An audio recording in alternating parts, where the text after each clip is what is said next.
2083 को एक्जाममा एकाउन्ट सब्जेक्टमा यदि तपाईहरुको क्याश फ्लोको इन्डाइरेक्ट मेथड आयो भने म तपाईलाई 3 वटा पोइन्ट्स भन्ने छु। ती 3 वटा पोइन्ट्स याद गरेर जानु होला।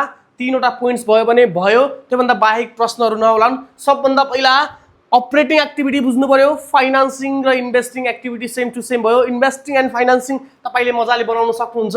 यसको फर्मेट हुनेछ serial number particular details amount. सबभन्दा पहिला इन्डाइरेक्ट मेथडमा नेट इन्कमबाट सुरुवात गर्ने। एउटा पोइन्ट्स एडमा एड हुन्छ। एड भनेको non operating and non cash expenses. Non cash expenses and less हुन्छ non operating and non cash income भनेर। ल यति पोइन्ट्स हो। यति पोइन्ट्सलाई क्याल्कुलेट गर्यो भने फन्ड फ्रम अपरेसन आयो र तपाईहरुले अदर एसेट्स एन्ड लायबिलिटी पनि लेख्न सक्नुभयो। अब लायबिलिटी भने त्यही हो है। एसेट भने एउटा डेटर आउला, एउटा स्टक आउला। लायबिलिटी भनेको एउटा क्रेडिटर आउला, आउटस्ट्यान्डिङ आउन सक्छ। क्रेडिटर आउटस्ट्यान्डिङ भयो, यति आउलान्, बात खतम। अरु केही पनि आउँदैन। अब तपाईले के थाहा पाउनु पर्यो, नन अपरेटिङ एक्सपेन्सेस अर नन अपरेटिङ इन्कम भनेका के हुन् है। यहाँ हेर, नन अपरेटिङ एक्सपेन्सेस भने सिकाउँछु पहिला। एक्सपेन्सेस भित्र एउटा आउला लस अन इस्यु अफ एउटा शेयर, एउटा loss on sale of fixed asset. Sale of fixed assets भन्ला एक। दोस्रो नम्बरमा तपाईलाई डेप्रिसिएसन आउला। डेप्रिसिएसन आयो भने पनि तपाईले बुझ्न सक्नु पर्यो। एउटा के आउला, premium on redemption of debenture. Redemption of debenture. ल अब आम्दानीमा पनि के भयो भने तपाईले इन्कमतिर पनि यही पोइन्ट्सहरु लेख्न सक्नुहुन्छ है। इन्कम तर्फ पनि loss on sale of fixed asset छ। यहाँ के होला, gain on sale of fixed asset. Gain on sale of fixed assets होला। अर्को के होला, डेप्रिसिएसनको ठाउँमा एप्रिसिएसन होला। सक्यो। अब यो साइडको पोइन्ट्स नहेर्दा पनि भइहाल्यो। तपाईले के चाहिँ हेर्नु पर्यो भने यो साइडको points is the most important है। कुनै इन्भेस्टमेन्ट बेच्दाखेरि प्रफिट भयो भने पनि यहाँ आउनेछ। अब यसका क्वेसनहरु गराएर हेर्छौं है। क्वेसन गराएर हेर्छौं। हाम्रो बुकमा एउटा क्वेसन छ इन्डाइरेक्ट मेथडबाट, क्वेसन नम्बर 32 मा। सबभन्दा पहिला म अपरेटिङ एक्टिभिटी मात्रै बनाइदिन्छु। अपरेटिङ एक्टिभिटी बनाउँदाखेरि फर्मेट ड्रा गर्ने, serial number particular details amounts है। Serial number particular details amounts. त्यसपछि नेट इन्कम सबभन्दा पहिला चाहियो। ल नेट इन्कम चाहियो। नेट इन्कम हेर, net profit for the year 80,000 छ। स्पिडमा बनाउँदैछु। यसपछि एउटा पोइन्ट्स एड हुन्छ नन अपरेटिङ एक्सपेन्सेस अथवा नन क्याश एक्सपेन्सेस भयो। र माथि तपाईले हेर्नुभयो भने एउटा छ डेप्रिसिएसन है। त्यही पोइन्ट्स आयो नि, मैले 3 वटा पोइन्ट्स भनेको थिएँ। एउटा depreciation, loss on sale of assets, अनि premium on redemption of debenture है। 3 वटा पोइन्ट्स आउलान्। एउटा डेप्रिसिएसन आयो। डेप्रिसिएसन कति छ भने अहिले डेप्रिसिएसन अन प्लान्ट भनेर 60,000 छ एउटा। And plant of book value was sold for, हेर है, प्लान्ट अफ बुक भ्याल्यु 20,000 को सामानलाई 15,000 मा बेच्यो भने loss on sale of plant भयो। Loss on sale of plant कति भएको छ, 5,000 भएको छ। And premium on redemption of debenture आयो नि 3 वटा points. Premium on redemption of debenture. Premium on redemption of debenture. Okay. अब कति रुपैयाँ छ, premium on redemption of debenture पनि 5,000 छ। And investment sold at profit भनेर 10,000 छ।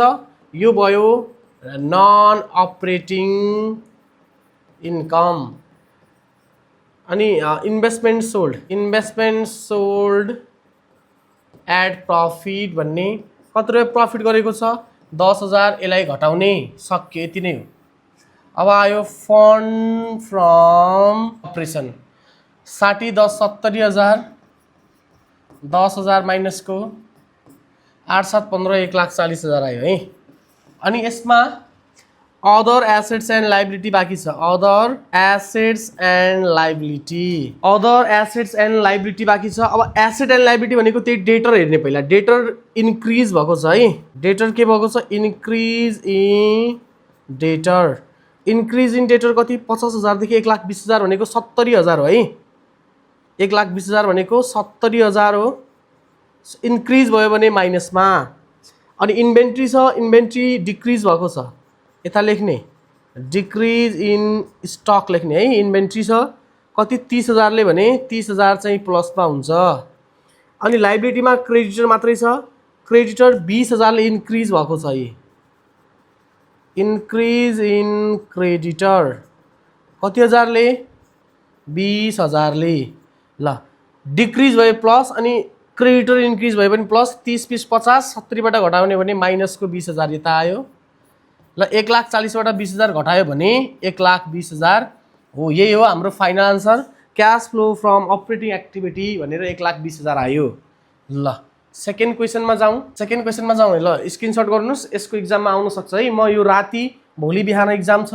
क्याश फ्लोको बाइ चान्स इन्डाइरेक्ट आयो भने तपाईले गर्न सक्नुहुन्छ भनेर म गरिराख्छु यसपछि म एउटा अर्को क्वेशन बनाउँदैछु बा ल यो क्वेशन हेर क्वेशन नम्बर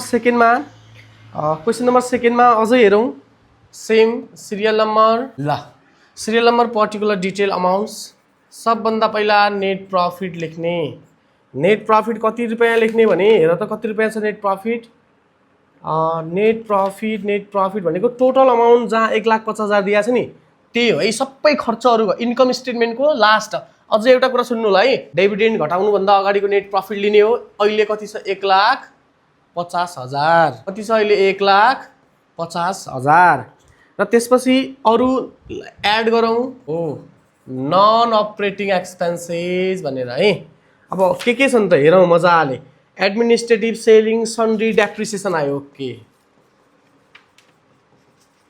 ल डेप्रिसिएसन कति आयो डेप्रिसिएसन फर द इयर भनेर 88,000 छ अनि premium on redemption of debenture कति छ 20,000 and loss on sale of machinery book value 45,000 छ 30,000 चाहिँ लस भएको रहेछ ल loss on sale of machine ल अरु केही छ केही पनि छैन सक्यो तपाईलाई यो कम से कम क्वेशनहरुमा आउँछ कि गेन भनेर नत्र यो एक्सपेन्सेस नै आउला तीनवटा भन्दा धेरै आउँदैन डेप्रिसिएसन प्रिमियम लस है ल 88 30 50 1,58,000 आयो 30 20 50 1,38,000 है 1,38,000 आयो यो अब इन्दुलाई जोड्यो भने 2,05,3,8 88,000 आउला यसलाई भन्ने fund from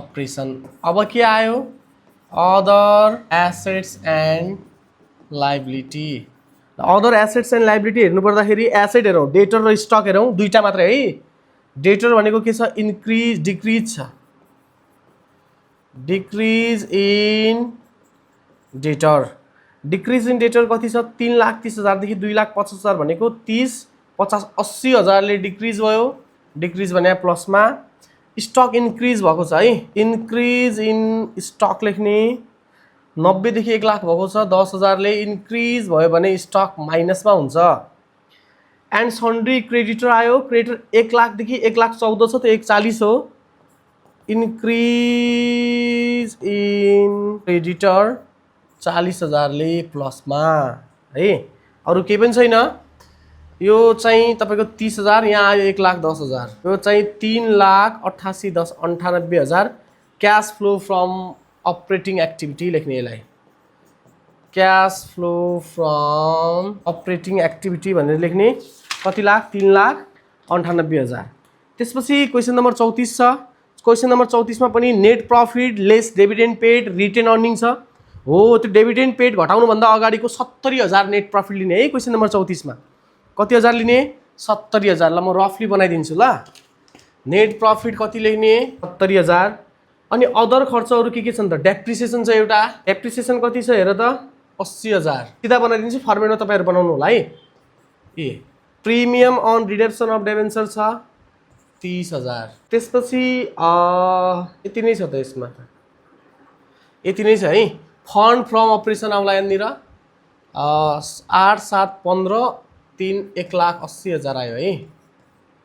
fund from operation. Other assets and liability लेख्ने, डेटर र स्टक लेख्ने। पहिला डेटर है, इन्क्रिज डिक्रिज पनि आफै लेख्नु होला।